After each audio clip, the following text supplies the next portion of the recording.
Ceasefire. Gun 1, fire. Fire. Gun 1, cease firing. Cease fire. Gun 1, cease fire. In these fields around you, there would have been about 500 cannons firing throughout the day. Both Confederate guns and Federal guns firing. You're actually on what was, at the time of the battle, what the day of the battle was, a Confederate artillery position. Here to tell you a little something about artillery during the Civil War, how it worked and what the guns were and what kind of rounds they fired, is Jim Rosebrock with Battery B, 4th United States Artillery. Good morning, everybody. Good morning. Y'all hear me? Yes. Great. My name is Jim Rosebrock. I'm a volunteer here at Antietam National Battlefield.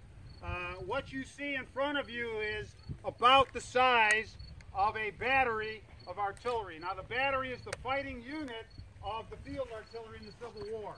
In the infantry, it's the regiment. In the cavalry, it's the squadron. But a battery of artillery, usually from 4 to 6 guns, is the principal fighting unit in the Army, both sides, north and south. The Northern armies tended to field batteries that had the same kind of guns. In other words, the first 2 guns you see are Napoleon's. This third one is a 10-pound Parrott. In the Federal Army, all of the guns would have been standard. In the Confederate Army, often they would have different kind of guns. In the Union Army, they tended to pull their caissons and their guns with 6 horses per gun and per caisson. In the Confederate Army, 4 guns. Or 4 horses, rather. There's 4 components to a battery: the men, the horses, the guns, and the ammunition. We're going to talk briefly about all of those components here today. First component is the men. A gun will typically have about 6 gunners to man that gun. They're referred to by a number. And I'm going to call out the numbers for the first gun here, and they'll indicate their particular position here. I'll briefly describe what they do. Gunner number 1. Gunner number 1 has the sponge rammer. The sponge rammer is what is used to both sponge out the gun after a shot and then to ram home the next round. Gunner number 2. Gunner number 2 is going to man a device called the worm in the event that there's garbage left in the cannon after each shot. He's going to pull it out with that. He's also the one that will receive the round from gunner number 5 and actually put it in the front of the cannon. Gunner number 3 on the right side of the gun has a device called a thumb stall, and she is going to make sure that as we sponge out the gun that we are not letting hot air go over the embers that might be in the back. Putting your finger on the vent hole keeps a vacuum in the gun and keeps it safe. She will also be the one with a tool called a vent pick, which will poke the artillery round.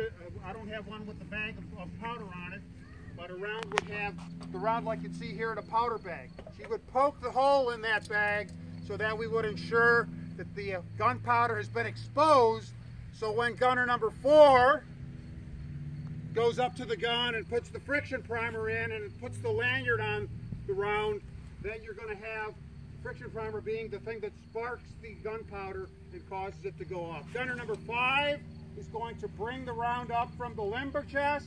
He's going to stop by and he's going to let me inspect it. And gunner number 6 will be the one that selects the round based on what I ask for. So if I call for solid shot, she'll pull out a solid shot round. If I call out for a fused round, she will also compute the angle of the gun. And she will tell that information to gunner number 5 as he goes up, and he'll tell that to me. You noticed when we were getting ready to load the gun, I was behind the gun. I have a thing called a pendulum hawse, and we use that to determine the angle. The higher the angle, the farther the round goes out. What you see on these 3 guns is just the first half of the gun detachment. The gun detachment also includes a caisson, and the overall NCO in charge of the gun and the caisson, in other words, the gun platoon, is a sergeant. I'm a corporal. I command the gun half. There's also a corporal that commands the caisson half. The caisson half has 2 other boxes of ammunition on it. So that is 1 gun, commanded by a sergeant. 2 guns is a section, commanded by a lieutenant. 3 sections is commanded by a captain. Most of the time, though, in the Civil War, the captains aren't around. They're commanding at higher levels, at least in the regular Army, like these guns represent. So a lieutenant is typically in command of the unit. A battery of artillery will have around, roughly speaking, 100 soldiers in it. The next important component of the battery is the horses, the prime movers. How do we move these guns from point A to point B? We certainly aren't dragging those guns around ourselves, especially on a day like today when it's 95 degrees or whatever it's going to turn out to be here. It is the horses. As I said, in the Union Army, you tended to have 6 horses at the limbers pulling the guns. In the Confederate Army, you tended to have 4 horses. The Confederacy doesn't have the same infrastructure, industrially or agriculturally, to support as many horses for guns, and so you're going to have a few less horses in a Confederate battery. At the Battle of Antietam, it's estimated that there were 11,000 artillery horses. Now you tend to think of horses, you tend to think of cavalry, right? 11,000 horses pulling 114 batteries here at Antietam. That's a lot of horses. That's a lot of hay. That's a lot of shoveling to do at the end of the day as well. And if you ever read the manuals on the artillery, the writers of those manuals tend to focus more on the care of the horses than they do the care of the men, because those horses get you moving around. You ever read an artillery report in the Civil War? They not only mention the number of soldiers lost, but they mention the number of horses lost. That's how important the horses are. And if you want to disable a battery, you don't go for the gunners, you go for the horses. Because once those horses go down, that battery can't move, unless you're trying to pull it with the prolong back from the front lines, and often that's not going to work very well. We got the men, 100 men, 100 horses. The guns, 4 to 6 guns, depending on the battery. As I said, Union batteries tend to have 6 guns, all the same. Confederate batteries tend to have, like you see out here, a mixture of different kind of guns with different kind of capabilities. Obviously, if you have all the same guns, it's easier on your ammunition guys, isn't it? Because it's all the same kind of ammunition. When you have a battery with Parrott guns and Napoleons, you have all sorts of different ammunition that you got to keep track of. The prime gun that we have at Antietam is a Napoleon, a model 1857 cannon that came from France. It was designed by the French. It's called a Napoleon after Napoleon III, who was the Emperor of France during the Civil War. It has a 4.6-inch diameter mouth on it. It is an infantry killer. When you load that with canister, that can bring death and destruction down on your enemy quite significantly. So you have 2 Napoleons out here. On the other end, you have a 10-pound Parrott gun. The 10-pound Parrott gun has got a 3-inch diameter. It is a rifled gun. So the analogy I like to use is with the Napoleon, a smoothbore, it's like throwing a softball. With the Parrott, it's like throwing a football. What happens with a football? It spins. Tends to have a much longer range. The downside, if there is one, is it's got a smaller hunk of lead coming out of it. It's only a 3-inch diameter instead of 4.6. At the Battle of Antietam, there was about an equal mix, maybe a few more rifles than Napoleons, but these are 2 of the prime guns that you would see out here at Antietam during the battle.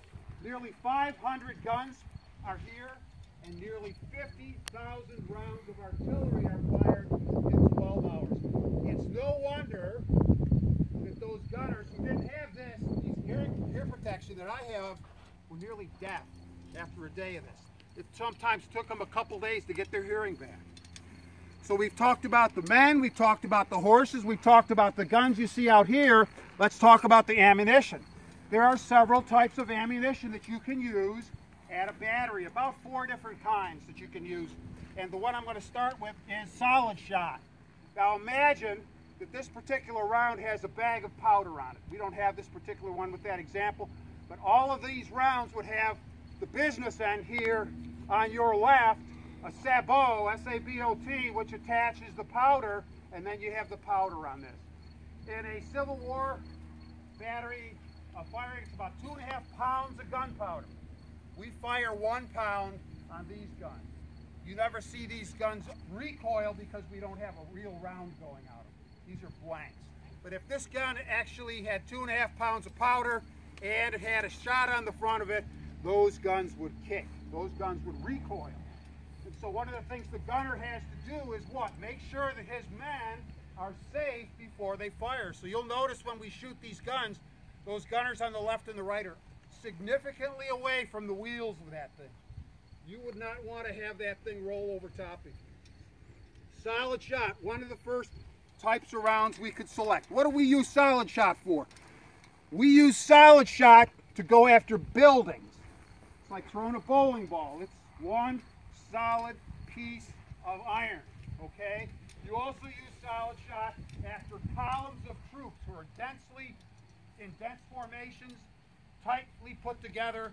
You fire solid shot at that, you're going to do a lot of damage.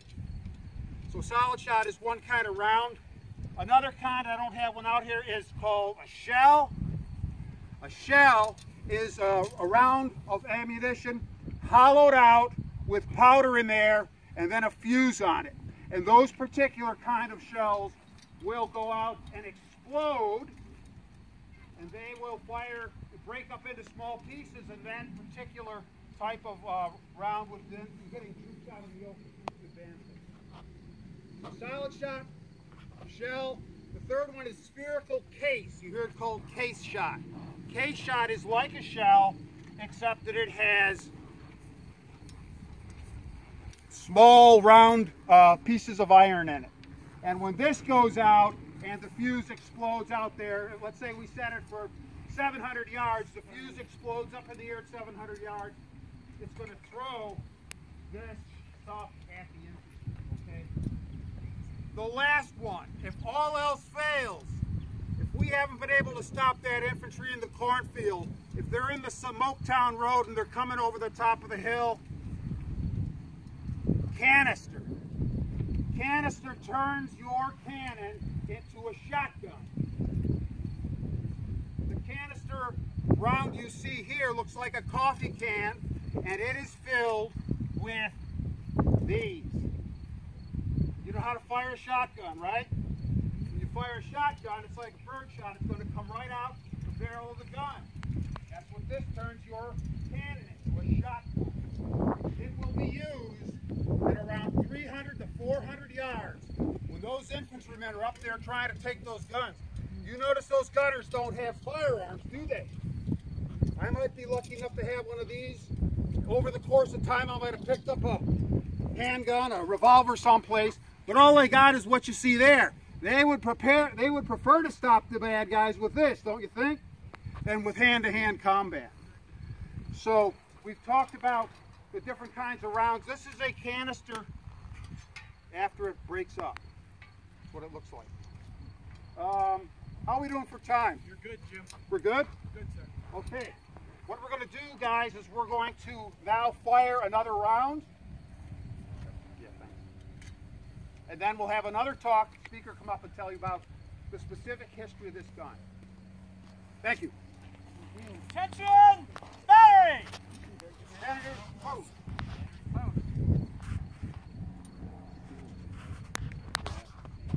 With spherical case, load! Case, load. Case, load, load.